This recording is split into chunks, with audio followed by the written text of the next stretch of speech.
This is Kim Rivers for Samuel Proctor Oral History Project, University of Florida, May 28th, 2023. I'm here with Liliane and Kitsia. Yes. And your last name, Ketsia? Theodore Farrell. Ketsia Theodore Farrell. Liliane, would you please say your whole name, where you were born, where you live now? I am Liliane Louis, a Haitian storyteller. I was born in a place called Hinche in Haiti. Hinche writing, spelling Hinche in Haiti. I was born in 1937. I am presently 86 years old, and I live in Miami, Florida. I've been living in Miami, Florida since 1977.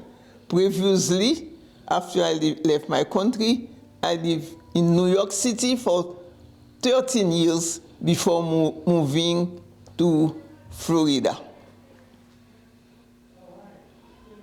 Liliane, do you remember your first folk festival?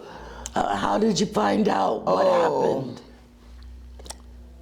It's a long story. I'm going to make it short now. I was very involved in the church. And at this time, I have 3 babies, very young. And I was working hard for the church. And my husband had just joined us because first I left him in New York, and he came to live with us in Miami. And at this time, I went back to school because I had an important job for Jackson Memorial Hospital. I was, let me see. Yeah, I was the manager of the medical record department of their clinic in the north area of Miami. And I was a very busy woman, having a family. My mother was living with me too. So she was bedridden. No, she wasn't bedridden yet, but she was quite handicapped. She had Parkinson's disease. And, well, I'm telling you all that to show to you I was a very busy woman. I was going to school at night, certain night, not every night. And I have my family. My boys were young, like maybe 4, 5, and 7. Maybe a little, well, anyway, that's not important. And one day I got a phone call. It was from Tina Bucavalas. Everybody knows Tina. She works many years here too. And Tina told me that she was studying culture. She went to the priest. Now it's Monsieur Winsky. She went to the priest and asked if there was a Haitian who could help her because she's doing research on Haitian culture and Cuban, Afro-Cuban. And then who they referred her to? Liliane Louis. So that's how I became involved with Tina, who was doing her PhD, and me, the busy woman. Tina asked me to talk to her. I said, Madam, I'm very busy. I don't have much time. But you can call Saturday night, I will help you. So she came on Saturday night. My husband was there. We sit down, we talk, and she asked me to tell her stories about Haitian folk tales, tell her about Haiti. I told her as much as I could, you know. I wasn't prepared, I didn't do any research. I just told her things that came out of my head as they were coming. And she said, because that Saturday night was the Only time I have. Because I was in school, and on Saturday afternoon, I have to go to a meeting of the Legion of Mary at Notre Dame d'Haïti, the church we have now in Miami. And I was working for that church, volunteer, spiritual work.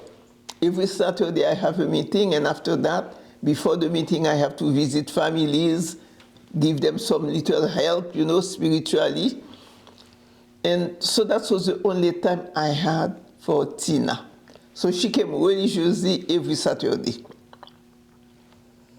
And after 3 months, she was ready. And when I was telling her, sometimes I would tell her a story, and I said, let me go ask my mother, because I forgot the rest. My mother was a storyteller when I was young. So I would ask her, and she would tell me, oh, that's the way that story ends. And then I learned to modify my story. Like I would say, oh, they all came to Miami. They come in a little crowded boat to Miami. I kind of put actuality in my stories. But anyway, that's the way I started the stories with Tina. After 3 months, Tina told me she's leaving. She's leaving, thank you very much. I said, oh, since it's your last time, I'm inviting you so you can come, and I got dinner for you. My father is a doctor, and he was visiting. So the first time Tina came to my house to eat, my father was there, my mother was there too, and we had a dinner, and Tina was so impressed. And to this day, I don't know what happened to Tina, but she forgot she was storytelling. She thought it was teaching her about my culinary art in Haiti. But it was storytelling. And then she presented me to the Miami Museum. And before I came to this festival, I was presenting at the Miami Museum. In my first presentation, I have journalists. Journalists? You mean a newspaper? Newspaper people come in as I was getting down the step, come in to welcome me. And then the next day, a big story come out from me. And I still have that. I think the title of that story was Stories of Food for Thought. Stories of food. Because I'm so involved with cooking, really, maybe that's what happened. So, and then that same year, it was in the early 80s. I can't remember if it was 84 or 85. That's what I see the people here said, I've been here for 40 years. So I say, I've been here for 40 years. And then that's how I started, and that was the first time I came. Whatever. But soon after, they make me an apprentice. A master artist. Soon after, maybe 2 or 3 years after I started, I was a master artist. So, and I did many programs as the master artist, and Ketia is one of my apprentices. And, I'm getting old, so I hope they will carry on. So I was here when you got to the festival this year. You had driven a long time, and then you did more work, unloading everything into the kitchen and preparing. It's not easy to get here. It's a lot of work. A lot of work. Why do you come back? I love it here. I love this place. I was telling Ketia, I said, this is a place where you feel well, you feel peace, you are with nature. And I love to tell stories. I love cooking. And lately, folk medicine became my passion, because I had cancer and I have to look for a cure for myself. And I know my cure was in nature. So I now, not only I do storytelling and cooking, I also do workshop on folk medicine.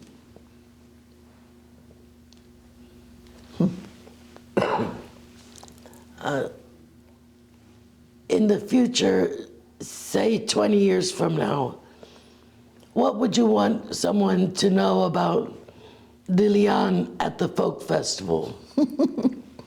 What a wonderful question. I want them to know that this place was a place that Liliane loved dearly. Liliane loved this place so much that she wants to make sure that after she gone, other people will carry the tradition like she did, with so much love and passion and determination. So that's what I want the people to know after I'm gone.